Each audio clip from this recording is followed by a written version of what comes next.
Cet épisode de 10 000 codeurs est rendu possible grâce au soutien d'EcoBank Guinée, du groupe EcoBank, présent dans 33 pays africains. Alors, qui dit banque mobile dit forcément plus de possibilités et de facilités pour tout le monde. Et c'est justement ce qu'offre, entre autres, cet établissement financier via son application EcoBank Mobile App, téléchargeable sur Android et sur iOS. Qui que vous soyez ou quelle que soit votre banque, tout le monde peut accéder aux services numériques instantanés d'EcoBank, comme par exemple envoyer de l'argent à n'importe qui en un instant et depuis votre mobile, acheter sans espèces en magasin et à distance avec EcoBank Pay, payer toutes vos factures sur votre mobile rapidement et facilement. Vous avez juste à ouvrir un compte Express en un instant sur votre mobile, même pas besoin de papier à remplir. Et de là, vous pouvez lier une carte Mastercard ou Visa, quelle que soit la banque. Je vous recommande d'aller télécharger dès aujourd'hui EcoBank Mobile App sur Google Play ou App Store. Merci à EcoBank Guinée de faire parler d'10 000 codeurs et pour son soutien fidèle à l'émission. Voilà, toi, de magique. Je suis Guy Berthold Tégueux et j'ai le plaisir de vous présenter le podcast 10 000 codeurs.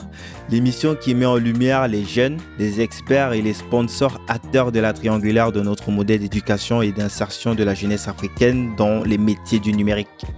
Je vous proposerai sous forme d'interviews sans filtre de rentrer dans leur histoire, dans leur quotidien.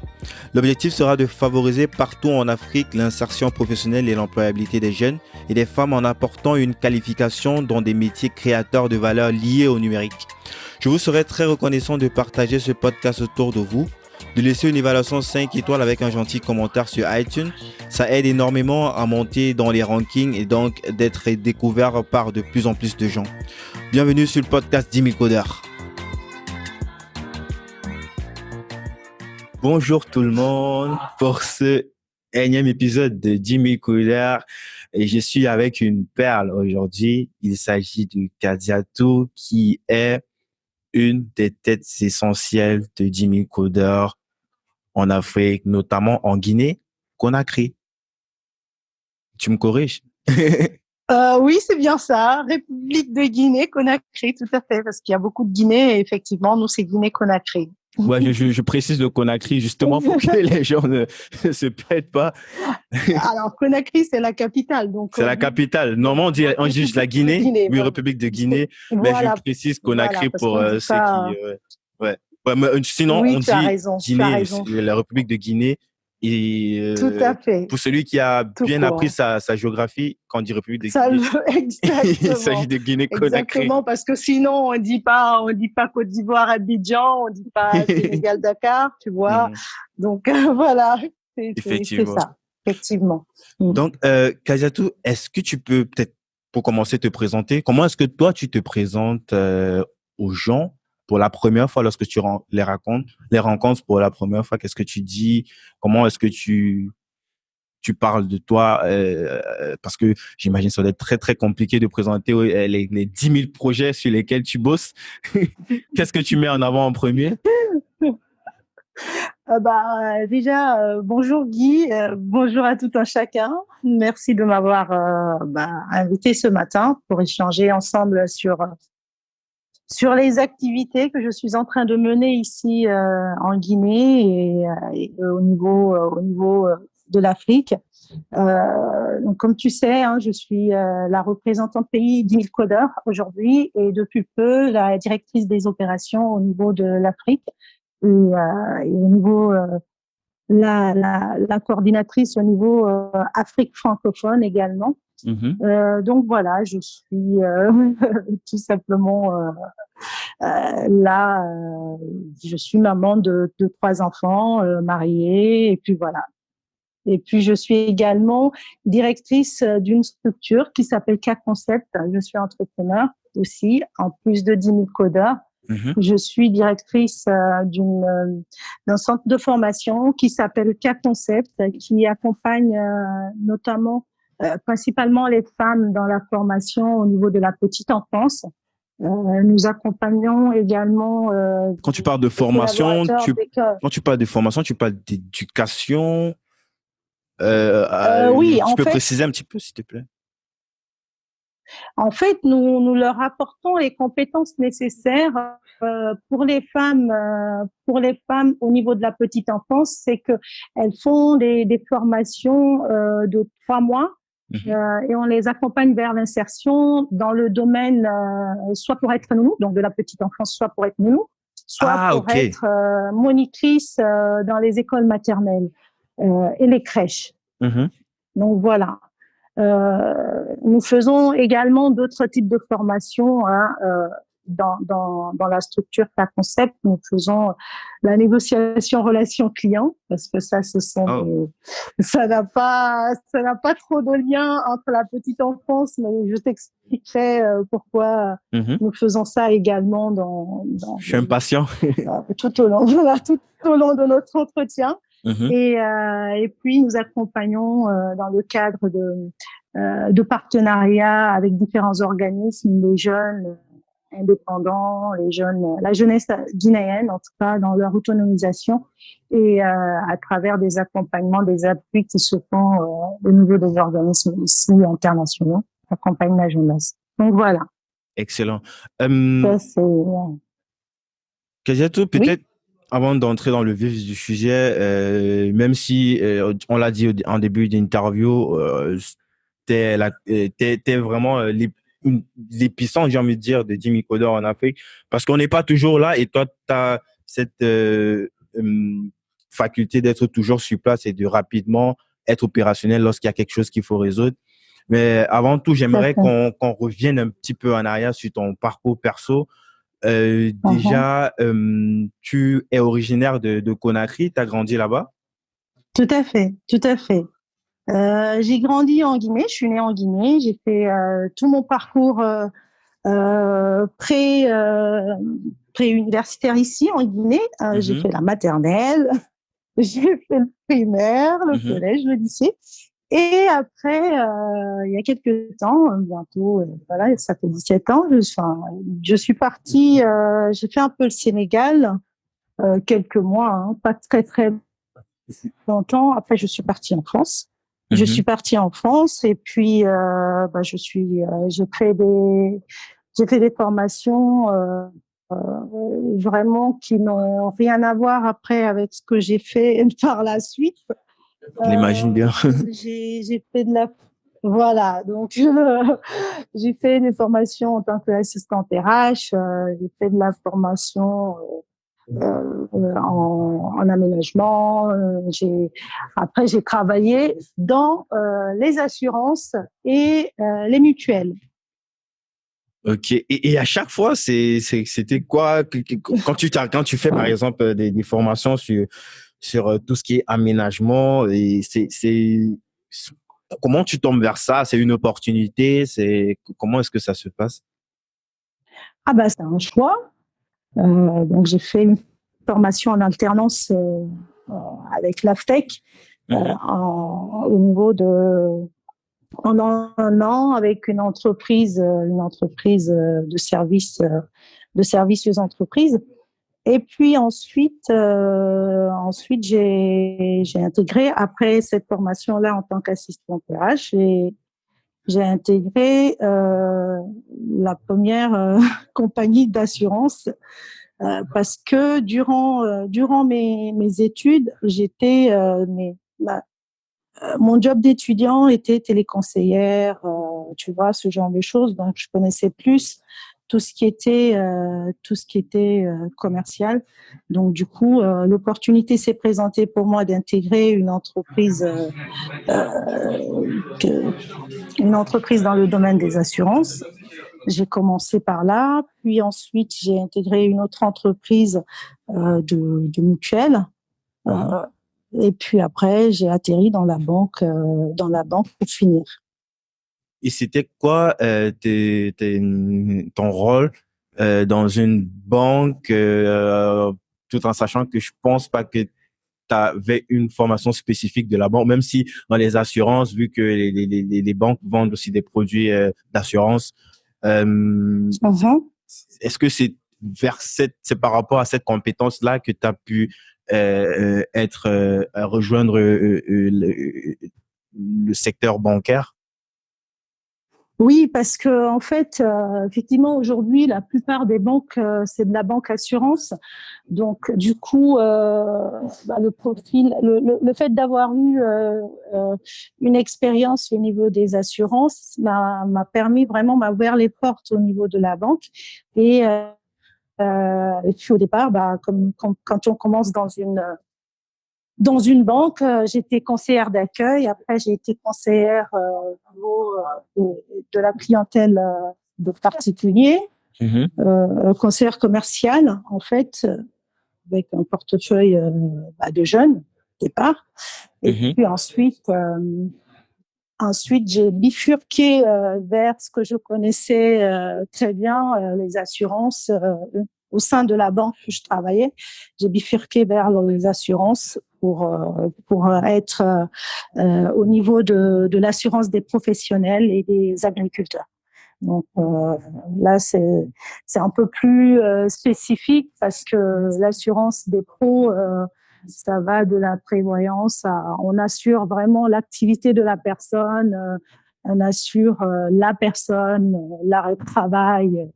Voilà, il y a énormément de choses à prendre en considération. Et voilà, c'était un peu plus intéressant qu'une assurance de particulier, juste de voiture, de moto, d'habitation, des choses basiques, quoi. Et tu l'as fait pendant combien de temps? Au niveau des assurances, de Lorsque tu étais en l'assurance banque, des pros, non, je veux dire ton parcours bancaire banque assurance, 7 ans, banque 7 assurance. ans. Waouh, ouais, ça Oui. fait qu'il y en a du bagage derrière.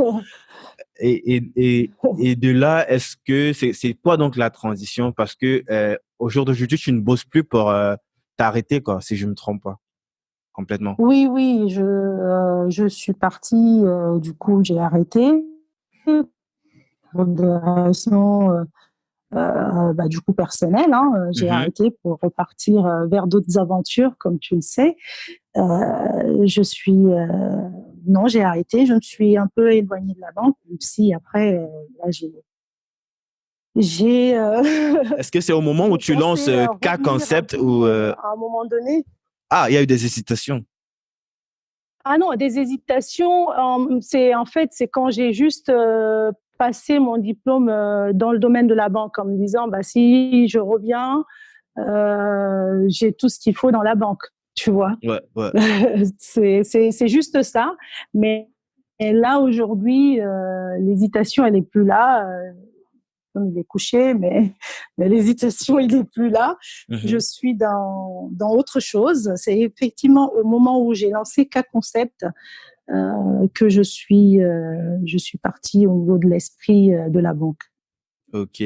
Je vais faire une petite Mais digression. Ah, ok. oui, Tu voulais ajouter quelque chose? mais j'ai gardé quand même pas mal de choses en fait de la banque. Mais vas-y continue. Mais j'ai énormément gardé de choses de la banque où j'ai travaillé et des assurances dans lesquelles j'ai travaillé parce que ce sont des structures qui étaient toutes mutualistes et ça m'a forgé en fait au niveau du mutualisme. Ouais, c'est un petit peu la question que je voulais poser en ce sens que aujourd'hui ces compétences acquises, elles t'apportent forcément ou elles jouent un rôle dans tout ce que tu entreprends aujourd'hui. Et ma question, Mhm. pour être plus précis, est-ce qu'il y aurait un lien entre ça et la relation? Parce qu'aujourd'hui, on a un sponsor très important en Guinée-Conakry qui est EcoBank. Et j'aimerais savoir si c'est par ce Mhm. biais que justement on a pu avoir ce sponsor-là qui aujourd'hui est très très important pour nous parce que on a une nouvelle génération, une nouvelle, comment je vais dire ça, une nouvelle vague d'apprenants, de bénéficiaires de 10 000 codeurs Mhm. qu'on accompagne aujourd'hui et c'est partiellement grâce à EcoBank que cela est possible en fait. Mhm. Oui, tout à fait. Effectivement, EcoBank est un partenaire très important pour nous.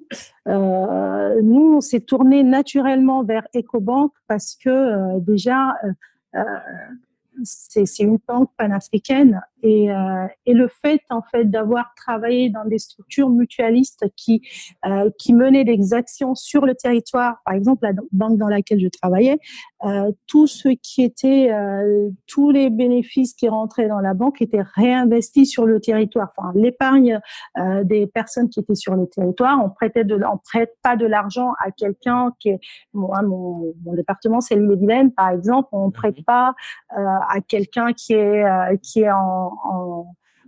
je sais pas, dans le Val d'Oise, on va pas lui prêter de l'argent alors que c'est l'argent de l'Ille-et-Vilaine, tu vois. Donc c'est vraiment investi sur le territoire. Et Ecobank, le fait d'être panafricain, en fait, ils œuvrent dans ça.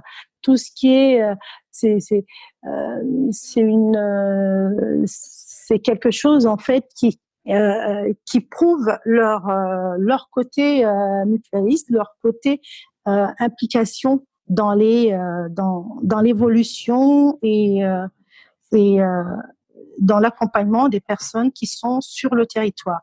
Ils veulent l'évolution de la société, de là où ils sont, en fait. Ils agissent comme ça. Et c'est ce qui nous a tourné vers eux, naturellement. Et après, ça suivit parce que le taux de bancarisation est quand même assez faible ici. Il y a des choses à faire. Il y a énormément de choses à faire pour sensibiliser la jeunesse dans ce domaine qui est amené à évoluer tous les jours.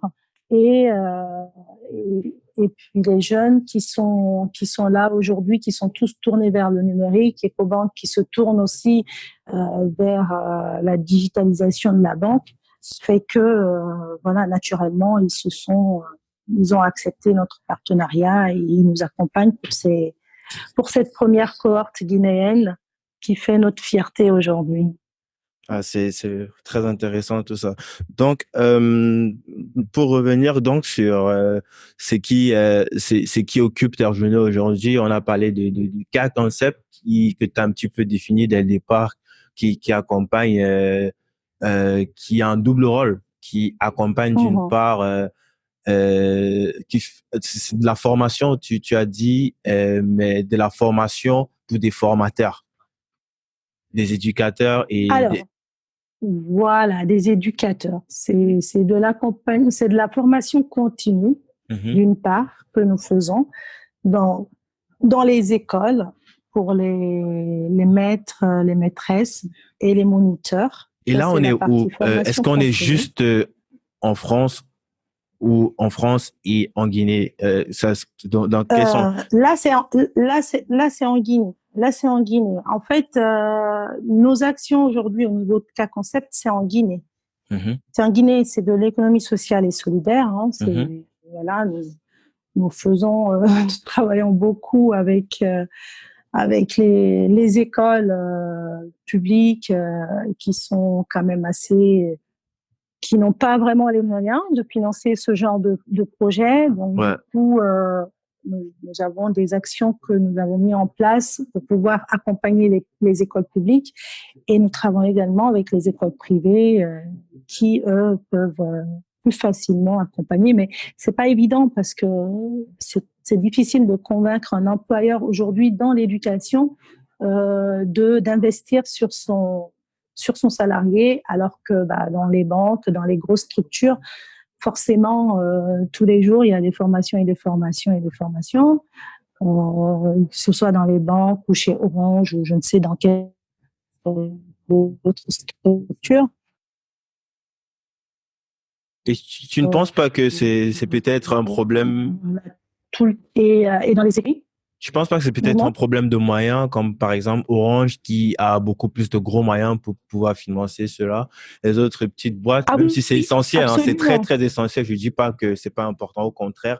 Au monde d'aujourd'hui, c'est la formation continue qui va permettre de pérenniser son activité et de développer les compétences, d'innover, de pas juste rester dans l'ancien monde. D'innover, parce qu'on est dans un monde qui change. Voilà, on est dans un monde qui change, qui évolue tous les jours. Donc, il faut, même nous, personnellement, nos besoins, nos envies, il y a tout qui change tous les jours. Donc, voilà, le besoin qu'on avait, l'envie qu'on avait il y a 5 ans, c'est plus la même chose aujourd'hui. Mhm. Donc, du coup, même hier, hein, même hier, Effectivement. du coup, au niveau des écoles, le gros souci, c'est la sensibilisation des parents parce que voilà, ça leur fait forcément un coup. Et s'ils demandent aux parents de rajouter ne serait-ce qu'un euro ça leur pose problème, alors que voilà, c'est essentiel pour que les enfants puissent acquérir les bonnes compétences pour pouvoir transmettre les connaissances aux enfants. Il faut que le maître soit apte à pouvoir transmettre ce genre de choses. Et c'est quoi Et le gros problème de la scolarité ici aujourd'hui en Guinée, c'est ça.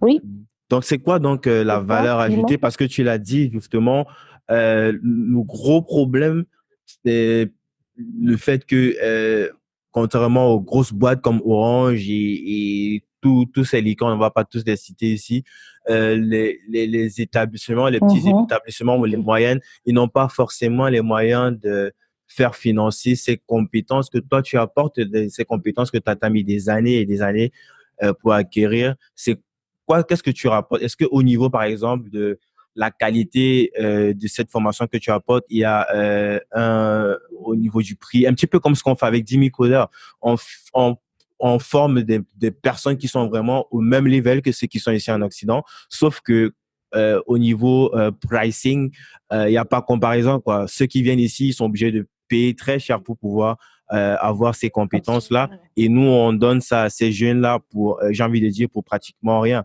Parce que ce qui est payé, en fait, n'est pas proportionnel au temps et à la qualité de la compétence qu'on leur donne, tu vois. J'aimerais en savoir pour quel concept, est-ce qu'on Oui, est oui. sur un concept pareil d'apporter cette compétence à haute valeur ajoutée pour des Mhm. prix qui Raisonnable, ouais tu veux raisonnables qui dire, sont pas ouais des parce tarifs que ça raisonnables.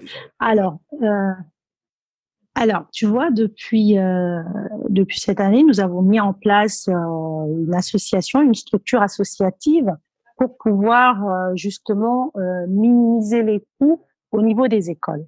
Au niveau des écoles, parce que surtout des écoles publiques, parce qu'ils n'ont pas les moyens. Et pour moi, chaque enfant a le droit de viser l'excellence.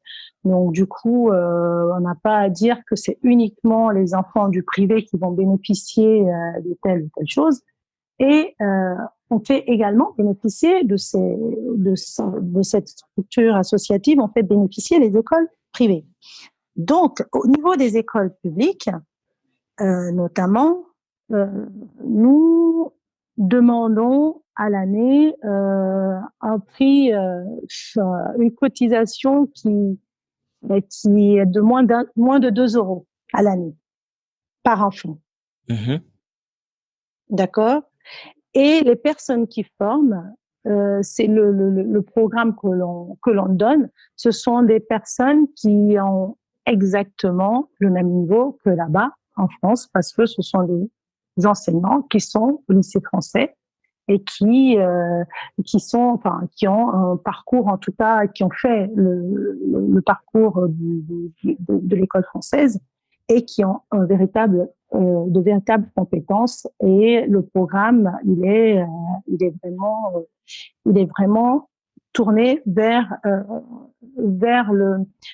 l'idéal, en fait, de se dire qu'un enfant guinéen dont les parents décident d'immigrer demain en France ou en Allemagne, je ne sais où, qu'il n'ait pas de difficulté à s'adapter, tu vois. Mhm. Mais Notre idéal, c'est ça. la question que les gens vont se poser sûrement, c'est, mais ces personnes, tu peux avoir une motivation pendant un certain temps, mais si économiquement, c'est pas viable au vu du temps et de l'énergie que ça a pris pour acquérir ces compétences-là, ces personnes, peut-être sur Mhm. le long terme, ne vont pas rester. Je veux dire, comment est-ce que ces personnes restent motivées à allouer de leur temps pour venir transmettre à ces jeunes ces Bah, compétences-là? il y a pas mal de bénévoles, en fait, des jeunes retraités Mhm. des jeunes retraités qui font du bénévolat. Ils demandent à être logés, nourris, et puis voilà. Mais nous, ce qu'on fait, c'est du transfert de compétences. Tu vois, l'année dernière, notamment, la chose la plus évidente que je vais te dire, c'est que l'année dernière, on a fait venir une dame pour former les nounous, parce qu'en CAP petite enfance. Mhm.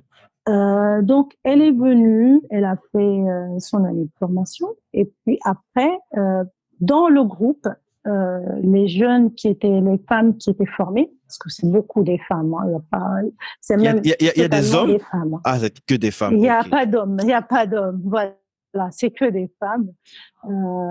Donc là, dans le groupe, j'avais identifié une jeune dame qui était devenue du coup, qui s'est mise vraiment à côté de la formatrice, qui sortait du lot un peu, et qui a aussi un parcours de directrice d'école.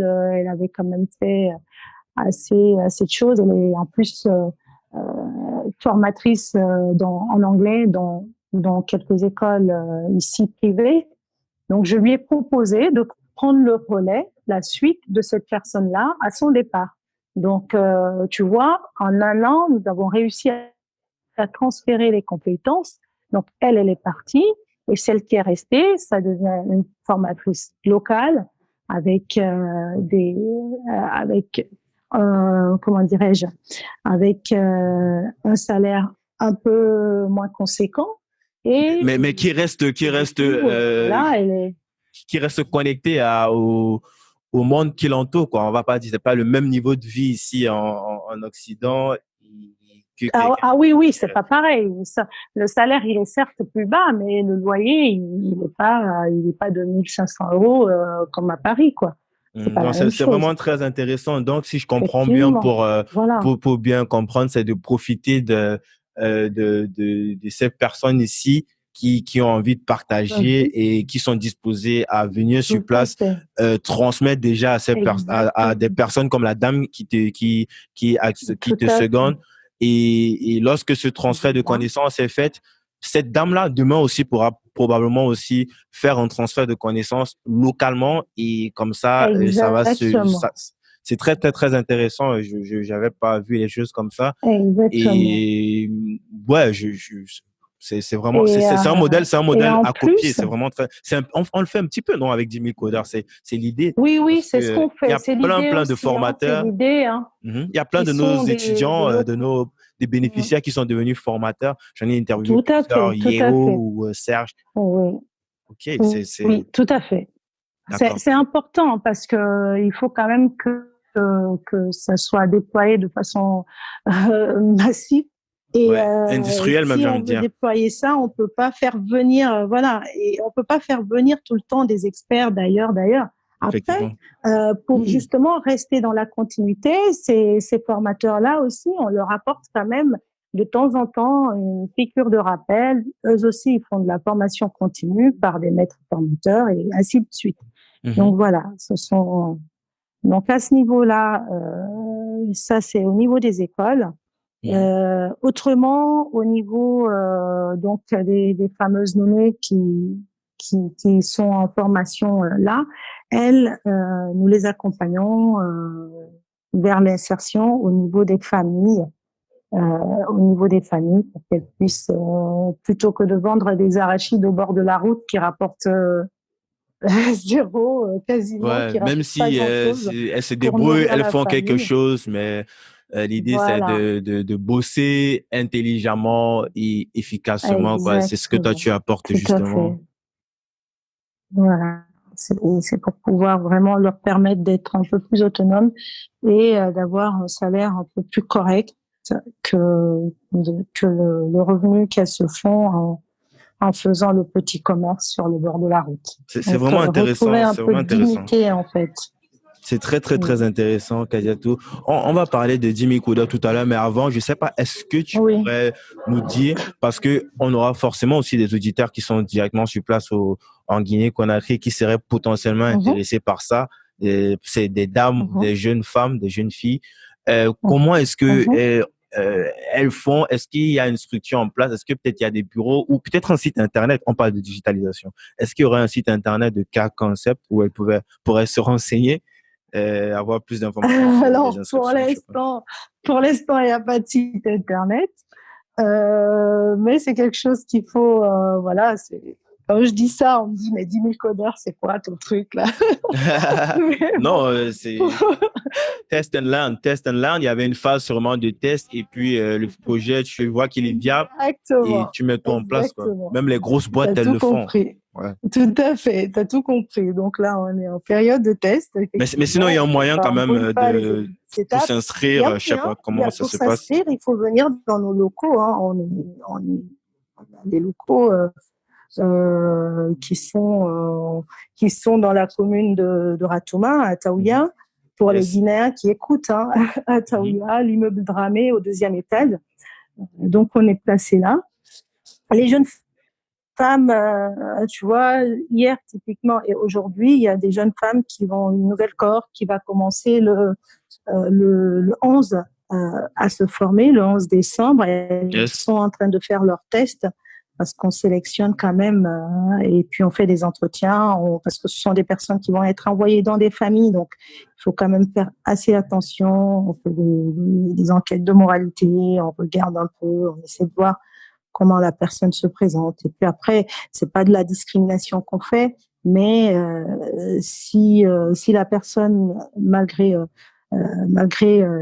quelques apparences un peu qui sont pas, par exemple, qui s'habillent avec des tenues un peu pas très Ouais, adéquates, on il essaie y a aucun sujet, durant la il y a même formation pas de sujet de de leur discrimination, apporter. Kadiatou. Il s'agit de Voilà, c'est ça. l'éducation de l'enfant. C'est quelque chose de très délicat. Ça peut pas être Exactement. Donc, ouvert à tout le c'est monde. très délicat. On prend pas n'importe qui. Donc, voilà, on essaie vraiment de prendre des personnes qui sont consciencieuses et qui ont envie vraiment de faire ça comme métier parce que il y a beaucoup de personnes, même dans l'enseignement, qui se tournent aussi vers ça aujourd'hui en disant en attendant.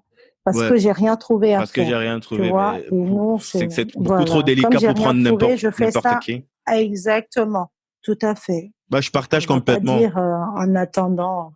Parce que même Voilà, avec 10 parce 000 que le codants, on le fait. turnover Hein. C'est pas parce dans que les tu familles, veux. absolument, Ouais, parce qu'il y a absolument. des tests de logique, par exemple, à 10 000 codeurs, si tout le monde peut le Ouais, faire, 10 000 mais il faut codeurs, un minimum ouais. de, Douglas, comment il dit ça, pour quelqu'un qui est normalement constitué. C'est le terme qu'il a employé dans l'interview. Constitué, absolument, L'interview qu'on avait, c'est le absolument. thème qu'il avait employé dans Normalement notre interview. constitué. Normalement constitué, ça devrait le faire, mais malheureusement, tout le monde n'est Exactement. pas forcément normalement constitué. Mais pour la majorité des gens, donc, c'est intéressant tout ça. Donc, Absolument. on va Donc, parler des 10 000 codeurs et avant, j'aimerais mhm. que tu nous parles un petit peu comment est-ce que la rencontre s'est faite avec Douglas. J'aime bien poser cette question là aux experts qui interviennent ici parce qu'à chaque fois, il y a toujours une histoire rocambolesque qui sort. Il y a un mec qui m'a agressé par derrière et puis il a commencé à me pitcher son produit et tout. Il avait les yeux tout grands. J'aime bien poser cette question-là. Et il a dit, ah, bah oui, c'est une question qui est assez spéciale, mais bon, effectivement, bah, il faut quand même, elle mérite d'être posée, hein, Guy, elle mérite d'être posée. Yes. Moi, j'ai rencontré Douglas la première fois il y a quand même quelques années de ça. C'était en 2005 ou 2006, je crois, un truc comme ça. Ça commence à faire un peu longtemps parce que la rencontre avec 10 000 codeurs s'est faite avec comment dirais-je, le papa de 10 000 codeurs s'est fait il y a donc en 2006, mais avant ça, c'était dans le cadre d'un échange scolaire que j'ai rencontré la maman d'10 000 codeurs. Donc c'était il y a 23 ans, 24 ans de ça. Wow. Dans le cadre de... Comme quoi les échanges scolaires, ça marche, hein, ça fonctionne.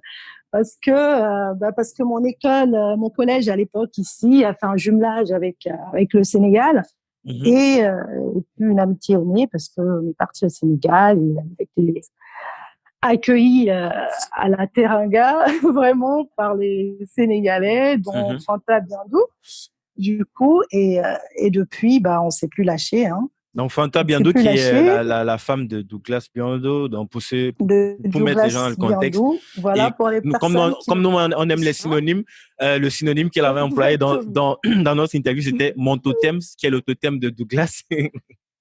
Voilà, c'est exactement ça. C'est le même totem. C'est le même totem. Donc, du coup, depuis, voilà, tu sais, on a des amis comme ça aussi. C'est bizarre parce qu'on fait des choses ensemble, on vit nos vies familiales, les moments heureux et malheureux, moins heureux, on les vit ensemble. Et puis, d'un coup, on ne sait pas ce que la personne fait, on ne sait rien, tu vois. On ne Yes. sait rien de ce que la personne fait, mais on connaît nos vies privées. Yes. Et là, d'un coup, l'année dernière, enfin, il y a 2 ans à peu près, je dis à Fanta, bah, je vais aller, je reviens en Guinée, je vais aller porter un projet là-bas. Donc, je lui ai parlé de 4 concepts, de mon projet et tout ça. Elle me dit, mais tu connais 10 000 codeurs? Je dis, mais pourquoi tu me demandes ça? C'est quoi 10 000 codeurs? Elle me dit, bah, Douglas, il a fait une association qui s'appelle 10 000 codeurs. Et puis elle me parle de 10 000 codeurs. Elle me dit, il se déploie en Afrique et comme on se connaissait très bien, là, il n'y a pas besoin d'enquête de moralité parce que depuis le nombre d'années, parce que toute personne qui rentre dans 10 000 codeurs, il y a quand même, que ce soit les experts ou autres, il y a quand même une enquête de Ouais. moralité qui se fait, ils se renseignent, il y a des entretiens, il y a beaucoup de choses. Mais bon, comme ça faisait des années et des années que nos moralités, nous connaissons les uns des autres, ce qu'on valait un peu en termes de valeur. Quand elle m'a parlé de ça, j'ai tout de suite, c'était inscrit dans mes valeurs en fait. Le fait de la bienveillance, de l'accompagnement des jeunes, de l'insertion, de tout ce qui est conseil, vraiment changer la vie des jeunes, ça me parlait. Et puis, bah, avec Douglas, on a échangé là-dessus. Il m'a demandé. Et voilà, j'ai quand même eu un entretien un peu plus formel avec lui. Euh, et puis là, on a dit, bah, à partir du mois enfin, 2018, en mai, juin, on est parti dans le mouvement d'Inicodeur Guinée. Et puis, on a lancé le 18 septembre notre première rencontre sur 10 000 codeurs Guinée. Et puis, c'est parti comme ça. Voilà. Ça, c'est l'histoire de ma rencontre avec 10 000 codeurs. Maintenant, pour entrer un petit peu dans l'opérationnel, est-ce que tu peux nous dire un petit peu c'est quoi aujourd'hui ton rôle de terrain, principalement en Guinée-Conakry pour commencer, et plus généralement en Afrique? Alors, aujourd'hui, principalement en Guinée, c'est vraiment Tout le temps, je fais aller à la Guinée-Conakry et rencontre. tu me corriges même pas. Tu dis, hey, c'est Guinée, c'est Non, République de Guinée. alors si, non, je t'ai corrigé. Alors c'est toi qui n'entends pas, Guy, parce que quand moi je répète, je dis juste Guinée. Je rajoute pas Conakry. Tu Ah, vois. c'est un petit peu, tu dis Guinée avec un truc derrière, dans ta gueule. Ok. J'ai jamais dit ça, mais bon. Si tu le dis, c'est que tu le penses. Alors, donc, mon action aujourd'hui en Guinée, c'est vraiment d'aller à la rencontre de la jeunesse. Donc, rencontrer les jeunes, les écouter, leur donner les informations nécessaires sur 10 000 codeurs, leur expliquer, les sensibiliser sur les métiers du numérique, leur expliquer comment ils peuvent bénéficier de ce programme-là, les accueillir lors des challenges 10 000 codeurs dans nos locaux pour leurs différentes vidéos, faire des entretiens individuels avec eux, faire les tests de logique avec eux. Et puis, voilà, ça c'est au niveau de la jeunesse. au niveau maintenant des partenaires, c'est aller vers les partenaires, taper à la porte pour leur expliquer c'est quoi 10 000 codeurs, leur les sensibiliser à accompagner cette jeunesse-là, leur expliquer que voilà, il y a des centaines et des centaines de jeunes qui attendent, qui font la queue, qui sont à la porte, qui veulent intégrer le programme 10 000 codeurs et qui souhaiteraient être soutenus par les institutions. Donc voilà, au niveau de la Guinée, ce sont les actions que je mène et on organise des événements dans les événements, les rencontres 10 000 codeurs, quoi, que tu connais dans les différents pays. Ce sont les rencontres qu'on fait. Et au niveau des experts, est-ce qu'il y a quelque chose où toi aussi tu interviens peut-être sur le terrain, je sais pas trop, peut-être directement en Guinée, pas forcément Alors, ici en sur Occident? sur le terrain, je suis en étroite collaboration avec les experts de Guinée. Les experts guinéens qui veulent intégrer le réseau 10 000 codeurs, ils travaillent avec moi pour déjà pour que je leur explique, enfin qu'ils souhaitent intégrer, je leur explique et puis je suis un peu ils m'apportent les connaissances, les compétences parce que chaque expert a son domaine de compétences. Donc ils viennent en support et on travaille en complémentarité pour pouvoir avancer. Et quand il y a des experts qui viennent, par exemple, le dimanche, il y a Guy qui va venir. Bon, Guy, lui, il est au niveau Afrique aussi. Non, pas Guy, pardon. Roger. Je t'ai déjà dit, il y a un deuxième Guy dans le truc. Non. Ouais, l'expert comptable, Non, l'expert comptable de... L'expert finance, voilà, de 10 000 Ah, codeurs. expert financier. Qui... Ouais, et aussi oui, de voilà. Mokhtar. Et comptable, oui. Oui, effectivement. Donc, il vient dimanche, il repart lundi. Tu vois, Yes. il est en train de faire sa petite tournée par là. Donc, il vient dimanche et on va rencontrer le project manager du CNUD. On va rencontrer les jeunes et voilà, il va expliquer aux jeunes le modèle économique de 10 000 codeurs et il va essayer de sensibiliser en fait parce que chaque expert peut venir en appui à chaque fois qu'il y a je dirais pas une difficulté mais en tout cas à chaque fois qu'il y a besoin il vient apporter sa part d'explication sur l'attente des personnes qui sont en demande. Yes. Donc voilà, ça c'est mon lien avec les différents experts. Et il y a Alpha aussi, notre expert Alpha Diallo, qui a intégré le réseau d'experts depuis peu, qui lui forme nos jeunes Guinéens et qui travaille, lui, qui est coaché de près par Douglas et avec qui il travaille tout le temps. Et lui, il est en train il est ici, il est local, hein, mais il a de nombreuses années d'expérience derrière lui en termes de IT. Donc, du coup, voilà. Lui, on travaille ensemble sur les plannings, sur l'organisation avec les jeunes. Voilà. Intéressant. Moi, je vais te faire une confidence. C'est toi l'invité, hein, normalement, c'est toi qu'on interviewe, mais moi, je vais te faire moi, je me fais une réflexion, tu vois. Moi, ça fait déjà une bonne dizaine d'interviews que j'ai fait avec plein de bénéficiaires. Je ne parle pas des experts. Et il y a quelque chose qui revient à chaque fois, qui me marque, hein, ça me marque franchement, et ça me questionne même, en fait, au fond de moi. Tous, il y a un truc qui revient à chaque fois, c'est tous ils disent, je reçois tout le temps des demandes, je suis sollicité de partout, je suis que ce soit en Europe, ça c'est partout, c'est international. Il y a des chasseurs de tête qui me traquent, que ce soit sur LinkedIn, que ce soit LinkedIn, c'est un réseau social professionnel. Je vais dire pour ceux en Afrique qui ne connaissent pas cette plateforme, d'ailleurs, je profite pour passer un message.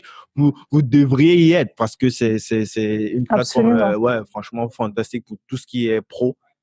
Et comme je disais, tous ces jeunes-là, il y a ce truc qui revient à chaque fois. Je suis sollicité de ouf.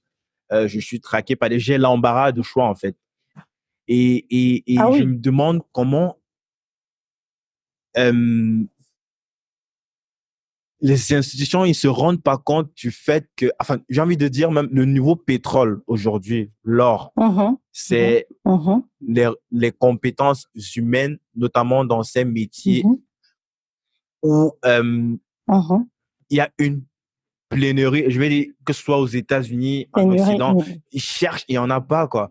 Si nous, on peut, Ben oui, même si ce sont des gens qui bossent pas, même si on peut délocaliser, donc ils sont là, ils bossent sur place parce qu'aujourd'hui, on n'est plus obligé de se déplacer, hein, on peut bosser en remote. tout à fait, tout Et à c'est ce fait. que plein de boîtes font avec des ingénieurs, que ce soit en Inde ou au Pakistan. Même s'il faut euh, délocaliser ces compétences, ça veut dire vendre ces compétences-là à l'extérieur et faire vivre ces Mhm, gens sur le continent, ça fait forcément l'argent reste sur le continent totalement. puisqu'ils vont dépenser sur place.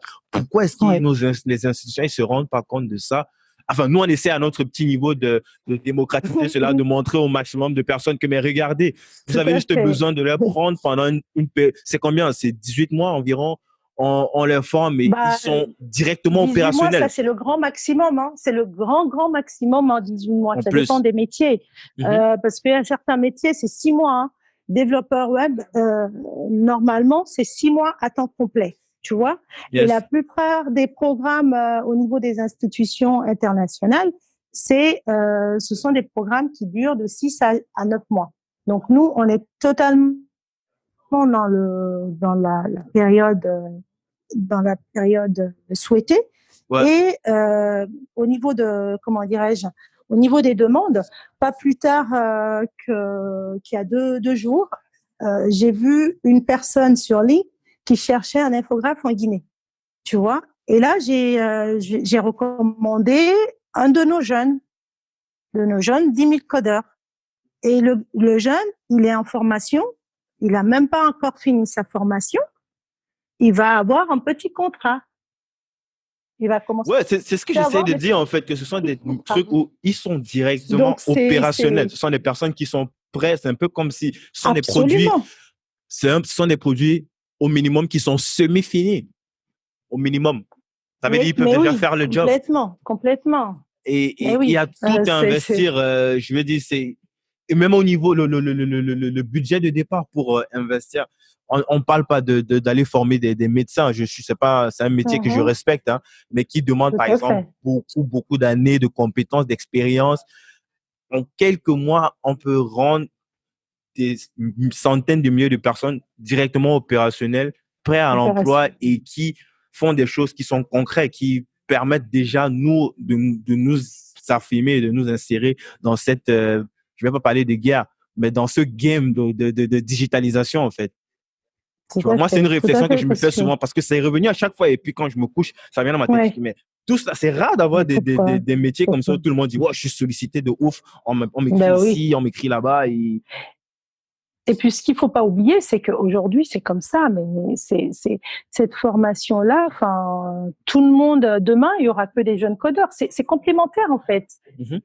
Tout, tout métier aura besoin d'être dans le numérique. On va avoir des experts, certes, des personnes confirmées, mais demain, il y aura pas que ça. Le jeune, par exemple, comment dire, futur médecin qui est dans les jeunes sélectionnés au niveau du Unicodeur, lui, il va avoir son métier, mais il a été sélectionné parce qu'il veut faire de la médecine digitale, tu vois. Effectivement, ouais.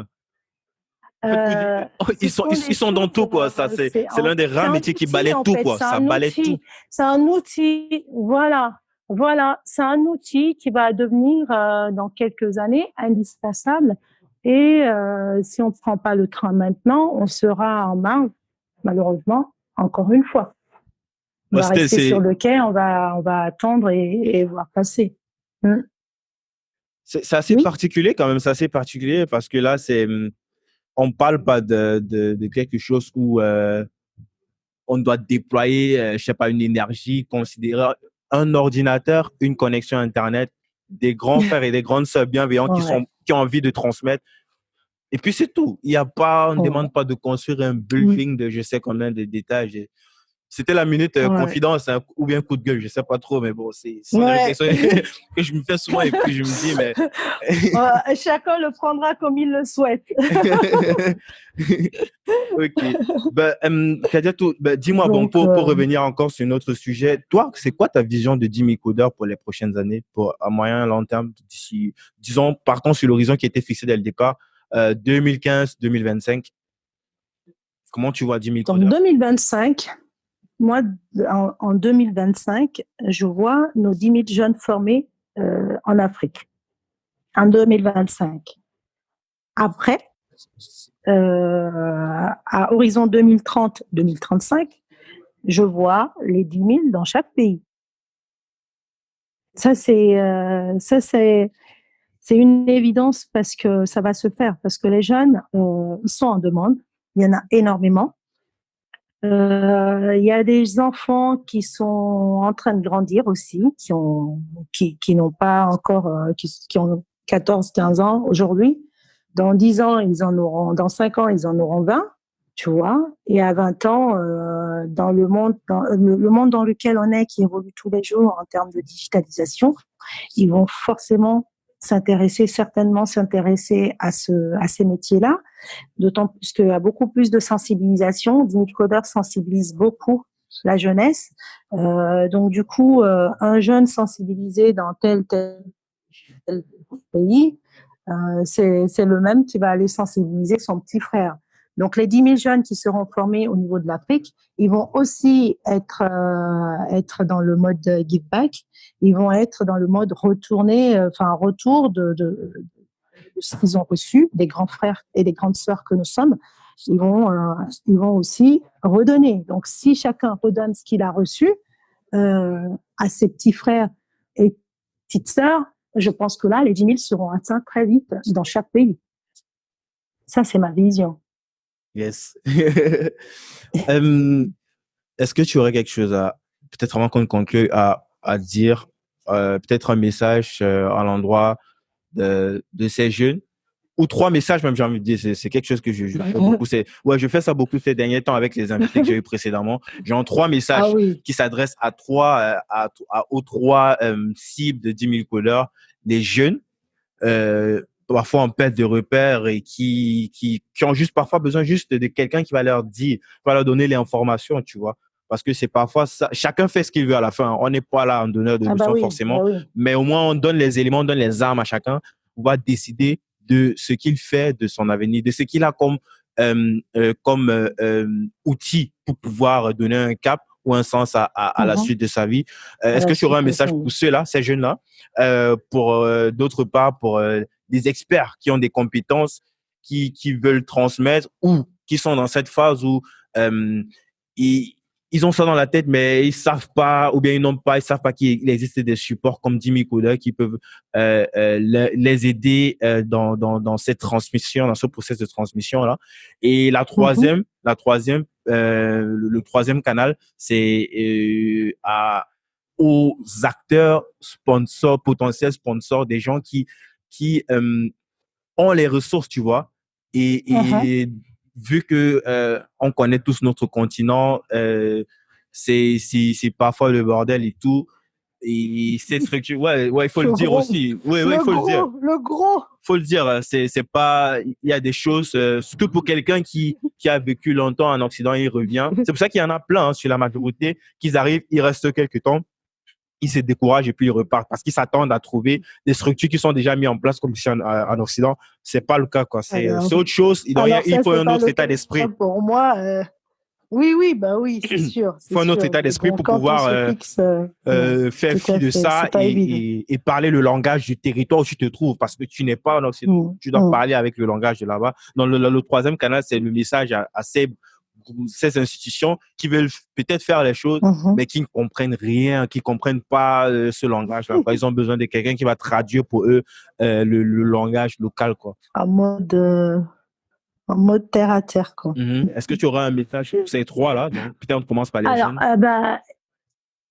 Oui, pour les jeunes, de toute façon, voilà, la jeunesse africaine, de toute façon, elle est pleine de potentiel. Elle est pleine de potentiel, elle est à la recherche d'une véritable écoute. Et nous, 10 000 codeurs, on est là pour ça. Je voudrais les rassurer, en fait, parce que ce sont des jeunes en qui on croit. On sait qu'ils ont de la valeur. C'est, comme il dit Douglas, c'est du diamant brut. Nous, on va les polir et on va les mettre, on va les valoriser et on va leur donner un peu plus envie de rester sur le territoire et de ne pas chercher à partir par tous les moyens. Et, et, euh, et c'est pas pour leur dire non plus de ne pas partir, parce que c'est important aussi ce partage de culture, cet échange de culture, mais partir dans la dignité. S'ils veulent partir en vacances, ils partent en vacances. S'ils veulent aller s'installer de façon digne, comme dans le cadre, par exemple, de la French Tech Visa que tu connais. Yes. S'ils veulent partir dignement, le truc, c'est qu'ils partent en toute dignité s'ils ont envie. S'ils n'ont pas envie de partir, faut pas que ce soit parce qu'ils Même sont partir pour obligés, se ils n'ont pas former et le choix, revenir. en Et il y en fait. a, ils n'ont pas Voilà, forcément revenir, le projet d'aller vivre exactement. là-bas. Ils sont nombreux, ils disent, ah, il y a Exactement. cette compétence, même si je partage pas les mêmes valeurs, mais j'ai au moins Tout à fait. l'humilité d'accepter que ceux-là, ce domaine-là, ils maîtrisent ça mieux que moi. Et si je veux être Mais expert dans ça, je dois aller là-bas. Que ce soit en Asie, hein, c'est pas juste l'Occident. absolument. Que ce soit en Asie, ils ont Voilà, plein que ce soit en de Asie, ah bah compétences là-bas oui, à copier. Il y a au Jack Ma derrière Japon. qui était là sur place en Afrique. Je pense pas Mhm. qu'il venait là par hasard. C'est parce qu'il Mm. il est conscient qu'il y aurait quelque chose à Il y a du exploiter, potentiel. il y a du potentiel. Donc, Exactement. c'est ça. Donc, euh, Exactement. on ne doit pas Donc avoir c'est honte d'aller se surtout former ça. là-bas et C'est revenir, quoi. tout à fait, tout à fait. Et c'est important d'ailleurs parce que ça permet aussi une ouverture d'esprit. Tu vois, on n'est pas.